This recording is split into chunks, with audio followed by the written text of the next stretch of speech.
So, hello, how are you guys doing? I'm sweating like a pig. Is this better? It is so hot in here, you guys have no fucking idea. So, I'll just keep this nearby in case I need it again. Okay, so hi guys, welcome back to my channel. I am not in my normal setting, as you guys can see. I'm back home, for the summer. And the other day I was reading, and as you guys know, I've become recently a mother of this 2015 Kindle Paperwhite 5th generation, I think it is.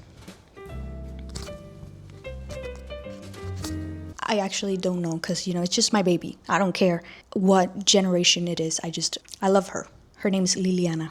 Let me get closer so that you guys can see her. So pretty. So the other day I was reading and I was talking to a friend and he told me, like, remember when I told you to read this thriller book, whatever, like, that we really, really enjoyed? And I was like, yeah, I remember that. Like, I remember the feeling of reading it and being like, holy shit, by the plot twist. But I didn't remember anything that happened in the book. Like, I remember the main character's name and that was it. And I was like, holy shit, I was reading a lot, like last year and the year before that, but I don't think I could remember anything about any of the books that I read if someone were to ask me a single thing about them. I'm sorry, it's like 32 degrees Celsius and humid. It's hell, okay. So this year I decided to make a little book diary in which I just write out stuff about the book, like anything that I find interesting, or if I'm trying to guess the plot or the plot twist or something like that, anything like that I want, I write down.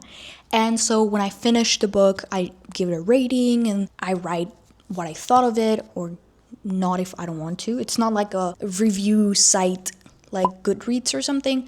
I just kind of, I don't know, it's just my personal diary. So I thought that for this week's video, a great idea would be to give you guys a little tour of my book diary and also see if I can remember any of the books that I read last year. I'm gonna start screen recording my screen. What? I'm gonna start recording my screen on my iPad so that you guys can see a little bit. This is a little personal for me.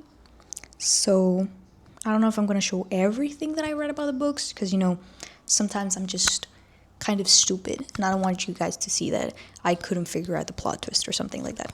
Also, spoilers for the books that I'm going to show. First, I'm going to show you guys like just the cover of the book so that you can skip it if you don't want any spoilers because, in my diary, I write anything and everything that I want to, so there could be some spoilers.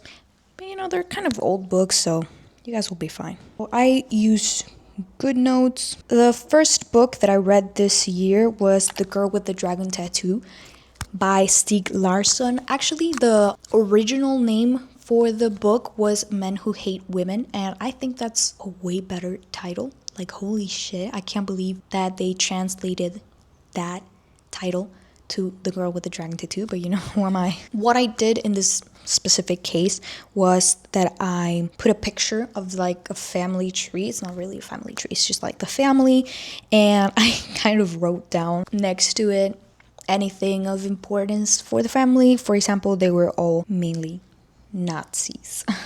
That was rough. I put 2 of the covers because I really liked the Swedish cover, so I put it in there because I liked it. It says, my first prediction is the Salander is Harriet, the missing daughter. Spoilers, that was wrong, so fucking wrong. I was used to cliches and I thought it was going to be a cliche and it was not. Really liked it, but okay. I wrote down Berger and Blomqvist being an open couple most people know about, plus business partners is interesting to me. I wish to know more about their dynamics. Did we know more about their dynamics? Not really. I don't know if I loved the whole Salander and Blomqvist thing that happened towards the end. I don't know. The age gap was a thing. I don't enjoy age gap relationships in my books. But that's just personal preference. And then I said, the statistics on violence in the beginning of all of the chapters are astonishing and impactful.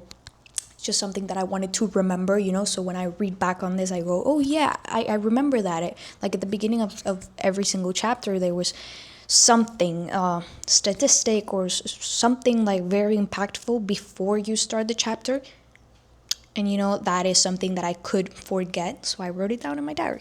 Spoiler, big ass spoiler. It was creepy ass Martin in tandem with his incestuous Nazi father, Gottfried. I don't know if that's a pronunciation, I'm sorry. Died by drowning my ass. It was Harriet who killed him, rightfully so. If I wanted to not remember that plot twist or something, I would not write it down in my diary so that I could reread the book or reread my diary and not remember that. But for this specific book, I wanted to remember, so I wrote it down. And you know what? Now that I read it, everything comes back to me, like the images of what I was imagining as I was reading the book. I gave it a 4 out of 5 stars. This is something that could change, is changing. I'm a person. I evolve. I change my opinions. Sometimes I think a book is great, and then I think about it a little bit more, and I go, what the fuck did I just read? Or the other way around, so... Then I read for a book club, El verano en que mi madre tuvo los ojos verdes. I think the translation is the summer in which my mother had green eyes, or the summer, I don't know. Okay, but it's by Liliana Tibuleak. I don't know if I'm saying that right, but for example, in this specific case, it was a book that I wasn't very familiar with. It's not a hugely popular book. I didn't know the author at all, so I went in and I read about the author. I love doing that, actually. Like, I love reading about the author before I start the book, sometimes after if it's something like a quick read. But I like reading about them because knowing their context, knowing where they grew up, how they grew up, it really influences their writing. Like, most of the times, it's very difficult to find a book in which the author's life is not connected to the story. Like, not necessarily their specific life, but like little things. And that's something that I really liked about humans writing book and not AI, because fuck AI. AI can never write a book. What the fuck? They have no context. They have no lived experience. It has nothing. And so I don't know. I just really like reading about the author and knowing what made them come up with the book or what influenced them in specific things. So I wrote about her, and I know that she's from Moldova. I don't know if I'm pronouncing that right either. But yeah, I looked it up because I didn't know where that was. I put a little map in my diary of where that is located. It's in Europe, just so you know, next to Ukraine and Romania, because I read it in Spanish and it was for my Spanish book club. My notes on it are in Spanish. And so I wrote about how it starts out, with the narration by the son, remembering his mom and how he is now her age when, they had this summer vacations, whatever. It's a book about this son who hates his mother, like really, really hates her. And at first you don't know why. You start figuring it out. It's a look into his childhood, how he was treated by his mother, stuff that happened to his mother, his father. And then she gets sick. I don't want to give a lot of spoilers on it. It was a very graphic book. Like, I remember a lot of descriptions of bodies and sickness and hatred. It was really interesting because when I went to my book club to discuss it, I didn't really like the book. I couldn't understand why it was written the way it was written. But then when I was talking about it with the people in the book club, like, I got a better or newer, different understanding of the book, and I liked it a little bit more. It's not very plot driven, it's more character driven. It focuses on the mother-son relationship and a lot on the son and how he was shaped by what happened to a family member and then his mother. That's all I'll say. I don't know, you guys should read it and tell me if you guys liked it. Then I read The Telltale Heart by Edgar Allan Poe. I really liked it. It's just a little short story. Sometimes I read little short stories. I like horror. And then I wrote the descriptions of the eye gave me anxiety just from reading. And then in parentheses, I wrote amazing. It doesn't have to be intellectual, philosophical notes. Like, I just write anything that I think about it as I'm reading it or after I read it. For example, because this was a short story, I wrote everything down on it like after I already. I wrote perfect ending, want to research other people's interpretation of the main character, his guilt, his disease, his paranoia, etc.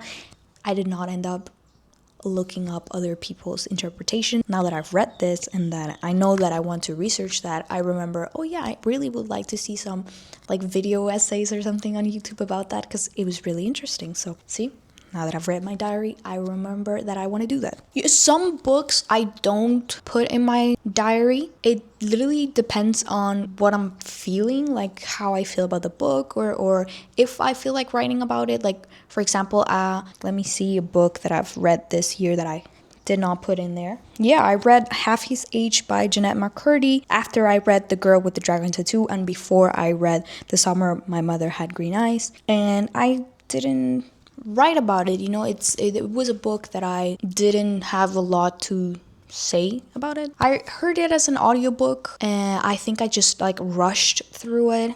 I didn't really process it that much and I just didn't have a lot of opinions on it, so I didn't put it in my video diary. What ends up in my book diary is so subjective. Then I read Tender is the Flesh, and so I put a little sticker of an Argentinian flag in there because the author is Argentinian. I read it in Spanish, so my notes are in Spanish.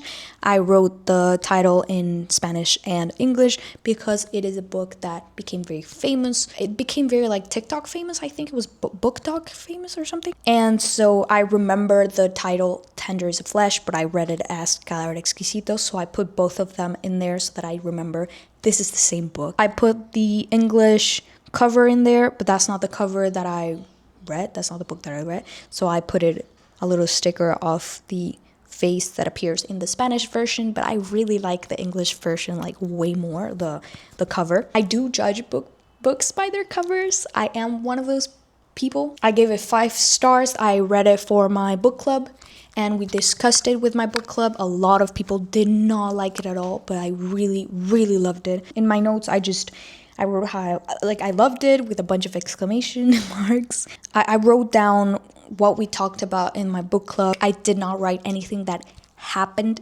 specifically in that book. I just wrote very generalized ideas of what it was about because I remember a lot of the details in the book. It was very graphic. I remember a lot of it. But yeah, I don't know. I just didn't feel like writing down any specific details on it. No character names. I wrote none of them down. So I'll probably be able to reread this book in 2-3 years and be amazed by it again because I will not remember probably. Then I read Gone Girl. Yeah, I compared it to the movie. I wrote down the differences between the movie and book, what I liked about the book, what I liked about the movie. Actually, I wrote that I hated the movie's decision to make Amy dumb enough to be carrying around a fanny pack of money. But I liked the book's decision for that robbery to come about her paying her rent in cash at her room's door. I hate Nick for real. What an asshole and victim. He should have been framed. Actually, yeah, Maferbriz, that's a controversial thing to say. I don't know if that's controversial, but yeah, I do hate Nick. Then I read White Nights. This is the first book that I read on my Kindle. So excited. I gave it 4 stars. Short story, poetic, kind of old for her, but okay. Is a little note that I wrote about the book because I don't love age gaps in my books, but that's okay. Then I read The Year of Magical Thinking. Fucking broke me. Then I read Yesteryear. That book was great. I really liked it. I've seen a lot of people say that it's a bad satire. Maybe it wasn't that profound. It didn't go into a lot, and I do think that the ending was kind of rushed. It was kind of what the fuck happened here, but I liked it. I don't know if I'm a dumbass, but I just liked it. I'm reading A Clash of Kings. I finished the book yesterday. And for this specific book, because it's huge, it has 2,000 pages. I was writing a lot of things that were happening in the book so that I could remember the details because I did not write anything about the first Game of Thrones book. And I'm kind of forgetting a little bit of the names of the people. There's so many characters. I should actually just grab like a family tree or something like that and put it in here, put a lot of images because it's a lot of people to remember. A lot of stuff happens. There's so many things happening at once in different parts of the realm. But damn, it's such a good fantasy book. Holy shit. Like, it is so well written. They are so well thought out. I don't know. I'm just amazed. And then some of the books that I did not write about in my book diary is Everything is Tuberculosis, The History and Persistence of Our Deadliest Infection by John Green. Great book. Really recommended. Galatea, which is a short story but by Madeline Miller. It was great. Really liked it. And then The Reappearance of Rachel Price, which is also a book that I finished like a week ago. And I wanted to write about it. So I wanted to figure out who the kidnapper was before the book told me. And I was going to write it down, but I could not put the book down. Holy shit, I was reading it so fast. I didn't have a single moment to grab my iPad and write about it because I was reading it. You know, I couldn't stop. And I did kind of figure out a little bit of what happened there, but I could write about it on my iPad now that I finished it and explain what happened and the plot twist. But I think I want to forget about it so that I could reread it. I'm gonna go to the 2025 year in books in my Goodreads, and I'm just gonna, see a little bit of the books that I read last year, see how much I remember, how much I've forgotten about the books that I read literally last year. Should I go the oldest ones first? Probably, yeah. So I think I started 2025 with Crooked Kingdom by Lee Bardugo. I remember I loved this book. Do not fucking ask me what it was about. Do not fucking ask me. Okay, it's the second book of the Six of Crows duology. I love my Six of Crows. I really, really love them. Don't ask me a single name. I just remember Cass.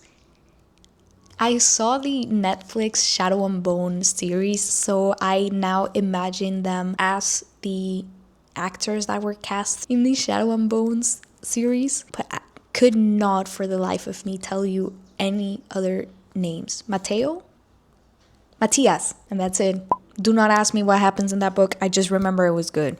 And spoilers, he dies. Matthias fucking dies. Fucking trash. I did not like that. Fuck that. I wanted all of them to have a happy ending. Ines. Yeah, Ines and Cass. Yeah, they had a happy ending. That's all I remember. Okay, spoilers gone. Then I read the Shadow and Bone trilogy. Shadow and Bone, Siege and Storm, and then Ruin and Rising. Don't ask me what happens in any of them, because holy shit, I don't remember. I don't even remember the name of the main character. And again, I imagine her face as the Netflix actress. By seeing my Goodreads ratings, I see that I like the first book a lot. The second book, it was kind of okay. And the third book, I didn't even want to give it a rating, so I'm gonna take that as it was bad. Then I read Dark Places by Gillian Flynn.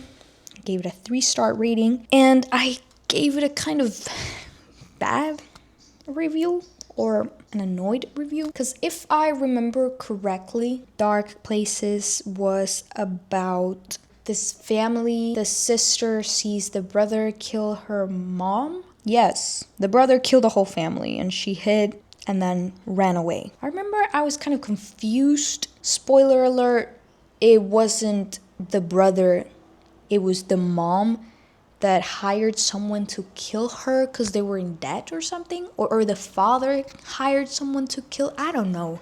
No, the mom, what was it? The mom hired someone to kill her, but then he made a mistake, or someone made a mistake. Some shit happened. Don't even ask me about it. I just remember I finished reading and I was like, what the fuck? 5 Survive by Holly Jackson. I love Holly Jackson. I've read most of her books. Lovely, lovely, lovely. I remember it was about a group of friends that were camping. What the fuck were they doing? I don't know, but they were in a van. And someone shoots their tire. I don't know. There was a sniper, and the sniper wanted answers from them. And there's 6 friends, and he just wants to kill one of the people, so 5 survive, But a lot of shit happens in it. I do not remember what the actual plot was. like what happens. Somebody was lying, or most of them were lying about something, and then it gets revealed. Holy shit, I could reread that book and be amazed by it again, because I gave it a 4 out of 5 stars rating, so that's great. Then I read The Talented Mr. Ripley. I remember I wanted to watch the movie after I finished the book. I have not watched the movie yet, but what I remember about the book, it was, about this guy that fakes being friends with this other guy that ran off to Italy or something, and his dad, the dad of the guy that lives in Italy, tells this American guy, come get my son, bring him back. And he goes, okay, I'll do that. And then he goes over there and he sees the type of lifestyle that this guy has, and he's like, holy shit, I want to live like him. And so he kind of starts living in Italy and ends up murdering him and becoming him. The police do not fucking catch him, like, ever. He just gets away with it. Right. Yay! He kills other people, I think, too. I remember a lot about that book. I remember it gave me a lot of anxiety, because holy shit, is he gonna get caught or not? And then he doesn't get caught. I wanted to see if the movie ending is the same as the book, so I should probably watch that movie. Then I read Brave New World. I read that as an audiobook. It was a terrible idea. I do not remember any of it. Just remember there was like a baby factory, because, people don't have babies normally. That was weird. And then he's with this girl.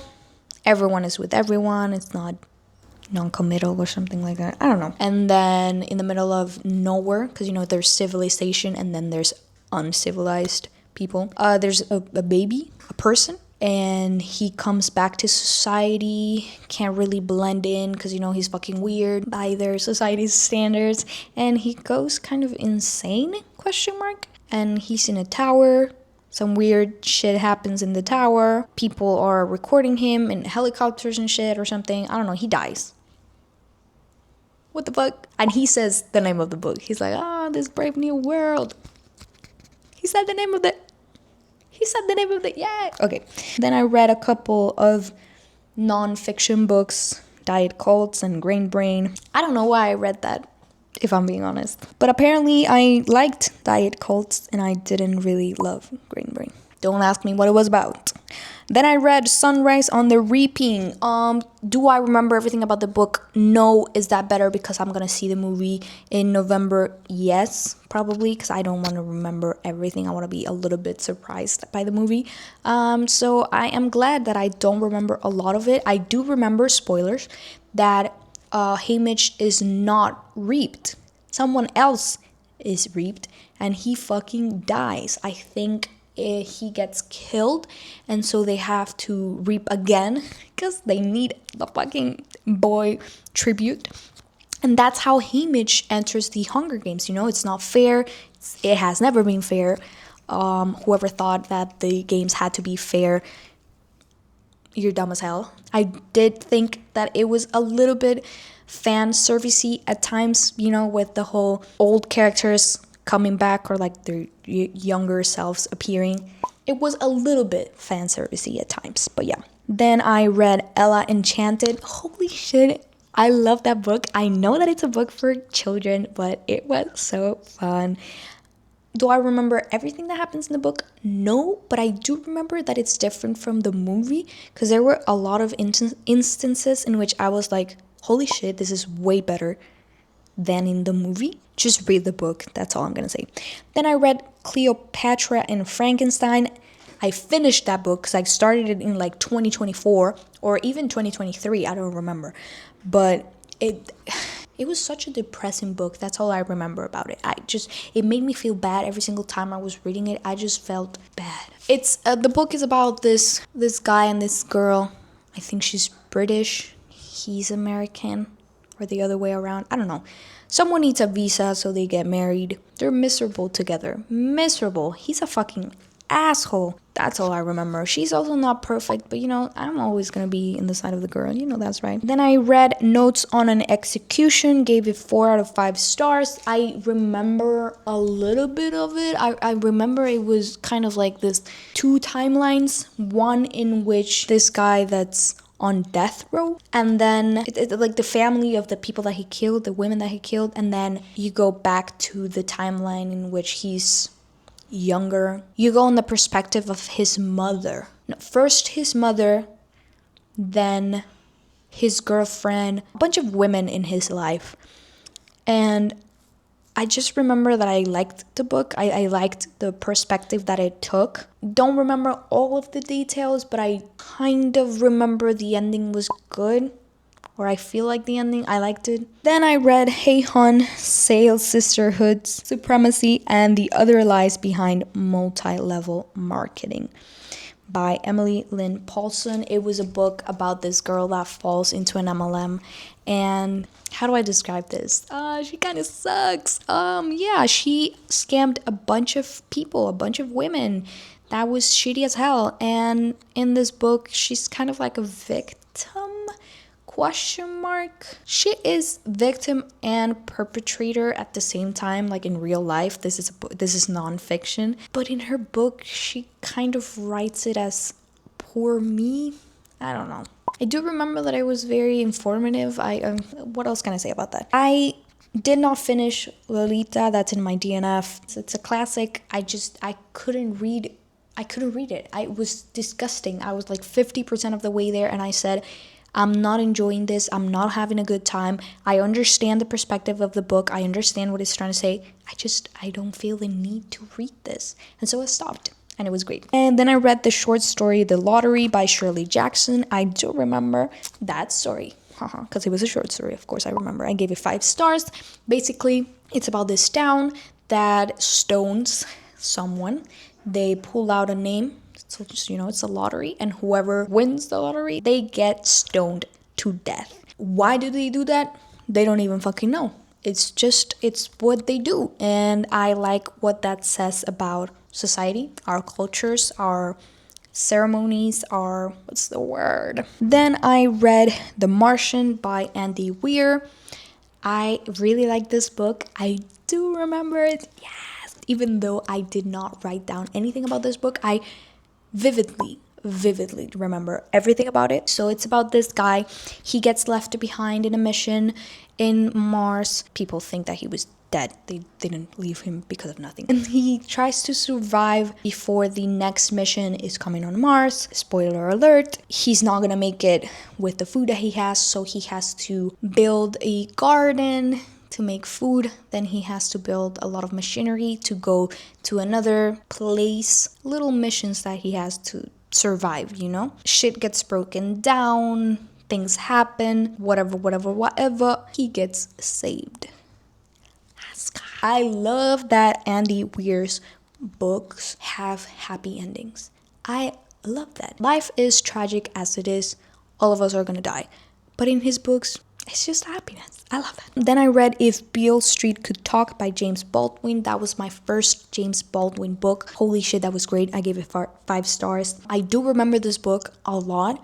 It was about this couple. She's pregnant, and he is thrown in jail. I don't remember the crime that he is accused of. Is he accused of killing someone? I remember this fucking couple, and he was just obsessed with them because they got away from him when they were in a bodega or something. I remember that fucking cop. I just remember that it was a very sad story of this young girl.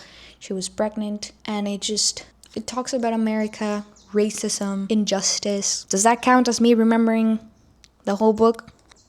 I'm gonna count it as yes. Then I read Kill All Normies, Online Culture Wars from 4chan to Tumblr to Trump and the alt-right.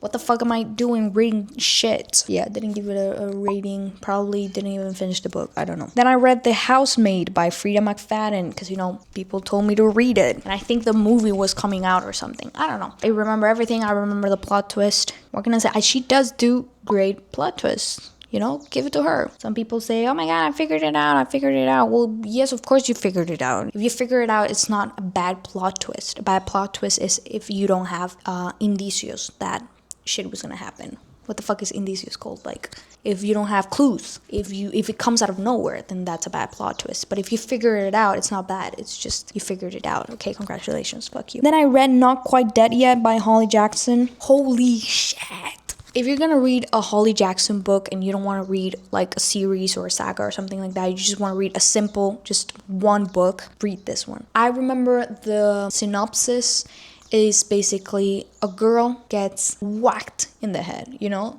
Someone tried to fucking kill her, but she survives, but not for long. Cause there's like a blood clot or something. Something's gonna happen to her. She's gonna be dead in like a week. And so she has to find out who the fuck murdered her. Cause you know, she is gonna die in a week. So she is finding out her own murder. What the hell? That's fucking great. Holy Jackson, your mind. Your mind is amazing. Do I remember who it was? No. Does that matter? No. Shut up. I'll just reread that. Then I read Bright Young Women by Jessica Knoll. I remember it was multiple perspectives of women that were targeted by this serial killer. I think it was Ted Bundy, but he's never mentioned by name. Yeah, I remember I liked it. I'm gonna count that as I remember the book. No spoilers for you guys. Then I read The Long Walk by Stephen King. I liked it. I really liked it. I did not like the movie ending. I think that it took away from what the book was trying to say, from what the book's like whole purpose was. But I do remember that it was very bleak. It was very honest. The long walk is it's life, you know. It's every one of us is gonna die eventually. And all you can do is just walk on, you know? And also, I liked what it said about, like, the American military complex and how stupid it is. I really liked it. The last book of 2025, I read A Game of Thrones. And by the last book, I mean it's the last book that I finished that year. Because I started it like a month before the year finished. It was a big book, okay? Big book. Do I remember everything that happens in the book? Most of it. I think that because I watched the series, the HBO series too, you know, I kind of mixed the two. And I think the first book and the first season of Game of Thrones are very similar. They really go like hand in hand. Like it was greatly adapted. Like it was a great adaptation. I think the second book is a little bit different from the series, you know, just tiny things with Theon Greyjoy's storyline and Bruce Bolton, I think was his name. His storyline is a little bit different, but, you know, most of it is kind of the same from the series. And so I'm gonna count that as a yes, I do remember that. So let's do a little bit of a tally of how many of the books I remember. And without Lolita, that's 24 books. So out of 24, how many do I remember? So I remember 11 out of 24 books. Is that good? No, it's not good. Is it the worst? No, you know what? 11 books, good enough. I'm just gonna quickly check how many books I read 2024 to see if it would be even worse. Yeah, 2024 I read 30 books. Yeah, I think I would do even worse on that year. So I'm not gonna check those. I'm not gonna do that to myself. Okay, so that was this week's video. I hope that you guys enjoyed. I had a great time talking about books. Sometimes talking about books and reading books are two different hobbies, and I love listening to people talk about books, and sometimes I do that instead of reading. But yeah, right now I'm reading a couple of books for my book clubs, and maybe I'll talk to you guys about them if I end up liking them. You guys let me know if you like when I talk about the books that I'm reading, or if you would prefer I shut the fuck up. Okay, that was it for this week's video. I'll let you guys know where you are standing, because I don't think you guys can see this. This is where you guys were. Because this is what I have to do. I don't have a tripod here.